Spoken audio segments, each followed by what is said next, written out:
غزوہ احد جو ہے وہ اسلام کی تاریخ کا ایک بالکل منفرد قسم کا ایک معرکہ ہے جس میں مسلمان ایک آزمائش سے بھی گزرے۔ اسلام کا جو لشکر تھا ایک آزمائش سے بھی گزرا۔ جب غزوہ احد میدان احد میں پہنچے تو آپ صلی اللہ علیہ وسلم نے جس طرح سے اہتمام فرمایا لشکر کا، اس کا جو میمنہ تھا اس کی قیادت آپ نے سیدنا علی مرتضیٰ کو سونپی، اور جو میسرہ تھا اس کی قیادت المنذر بن عمر انصاری کو۔ اچھا، نارملی غزوات میں جو پرچم برداری تھی وہ نارملی یہ مولا کائنات ہی کے ہوتے تھے، اور جو اس کا قلب لشکر تھا وہ حضرت حمزہ کو سونپا، اور جو اس کا رجالہ تھا یعنی پیدل جو لوگ تھے ان کی قیادت زبیر ابن عوام کو سونپی، اور اولاً مصعب ابن عمیر کو پرچم دیا، کیونکہ لشکر کا ایک اہم حصہ اس کی قیادت سیدنا علی مرتضیٰ فرما رہے تھے۔ اور جس وقت حضرت مصعب ابن عمیر شہید ہو گئے تو اب پرچم بھی سیدنا علی مرتضیٰ کے پاس آ گیا، اور سیدنا علی مرتضیٰ نے پرچم کو بھی لے کر سنبھالا اور لشکر کی قیادت بھی کی۔ اب اس میں بھی جیسے ابھی ہم شروع میں بات کر رہے ہیں کہ جہاں بھی للکار ہوتی تھی تو اس کا طور سیدنا علی مرتضیٰ ہی فرماتے تھے۔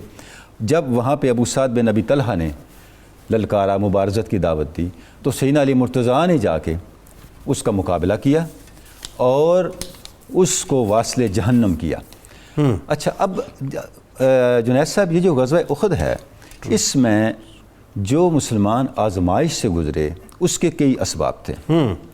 اچھا، اب ہم دیکھتے ہیں کہ اس میں جو سراپا استقامت شخصیت نظر آتی ہے اور آپ صلی اللہ علیہ وسلم کی اطاعت میں ڈوبی ہوئی شخصیت نظر آتی ہے، وہ سیدنا علی مرتضیٰ کی شخصیت ہے۔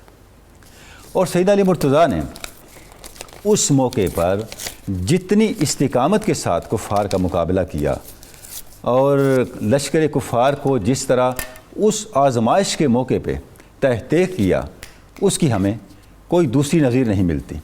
کیونکہ جس وقت آپ احد میں تشریف لے گئے تو آپ جانتے ہیں کہ یہ جو حکمت عملی ہے، ایک جنگی حکمت عملی ہے جو اسٹریٹجی طے پا رہی تھی، اولاً تو یہ تھا کہ یہ جنگ مدینہ طیبہ کے اندر ہی رہ کے لڑی جائے، اور جو نوجوان صحابہ تھے ان کے جوش جذبے، اور اس کے تحت پھر یہ فیصلہ باہر جانے کا ہو گیا۔ تو اب جب باہر چلے گئے تو آٹومیٹیکلی بہت سے چیلنجز جو تھے لشکر اسلام کے لیے وہ بڑھ گئے، اور بہت سی ایسی اضافی ذمہ داریاں بڑھ گئیں جو شاید مدینہ طیبہ کے اندر رہ کے نہ ہوتیں۔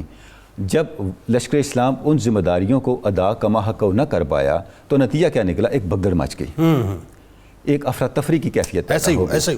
اچھا، اس افراتفری کی کیفیت میں کچھ صحابہ کہیں بیٹھے، کچھ کہیں بیٹھے، کچھ کس طرح سے، اور قرآن مجید نے اس کو بیان کیا، بالکل ایسا یہ ڈسکس کر رہے تھے کہ اب کیا بنے گا، کیا بنے گا۔ صحیح۔ اچھا، اب دیکھیں قرآن مجید میں ہے کہ یہ ایک ایسا موقع تھا سورہ آل عمران کے اندر کہ جب تم میں سے بعض تو ایسے تھے جن کو اپنی جان کے لالے پڑے ہوئے تھے، اور بعض ایسے تھے جو سراپا استقامت تھے، تو ہم نے ان کے اوپر اپنی سکینت اتاری، اور ایک ایسی نیند کی کیفیت اتار دی جس سے ان کا جتنا غم تھا، جتنی تھکاوٹ تھی، جتنا ڈپریشن تھا، وہ ختم ہو رہا تھا۔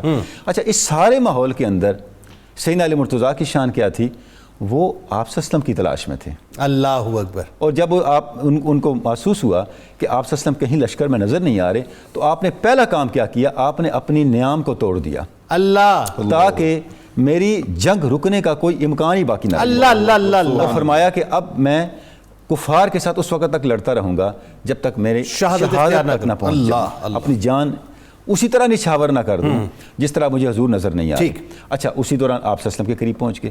تو یعنی کہ غزوہ احد کے اندر دو تین چیزیں جو سیدنا علی مرتضیٰ کی ہمیں سامنے نظر آتی ہیں۔ پہلی بات تو یہ ہے کہ جو پالیسی آپ صلی اللہ علیہ وسلم تشکیل دے رہے ہیں، سیدنا علی مرتضیٰ اس کو فالو کر رہے ہیں، بالکل ٹھیک ہے، پہلی بات۔ دوسری بات یہ نظر آ رہی ہے کہ اس وقت جس وقت سارے استقامت کے سے ہٹے ہوئے نظر آتے ہیں، اکثریت سیدنا علی مرتضیٰ سراپا استقامت اور سراپا پامردی نظر آ رہی ہے۔ مطلب اس میں ہم یوں مطلب دیکھتے ہیں کہ ان کا کردار ابھر کے سامنے آتا ہے۔ ٹھیک ہے۔ اور اس کے بعد تیسری بات یہ ہے کہ ان کے پیش نظر آپ صلی اللہ علیہ وسلم کی حفاظت اور آپ صلی اللہ علیہ وسلم کے اوپر جان کو نشاور کرنا، یہ سر فہرست نظر آتا ہے۔ ٹھیک، بالکل صحیح۔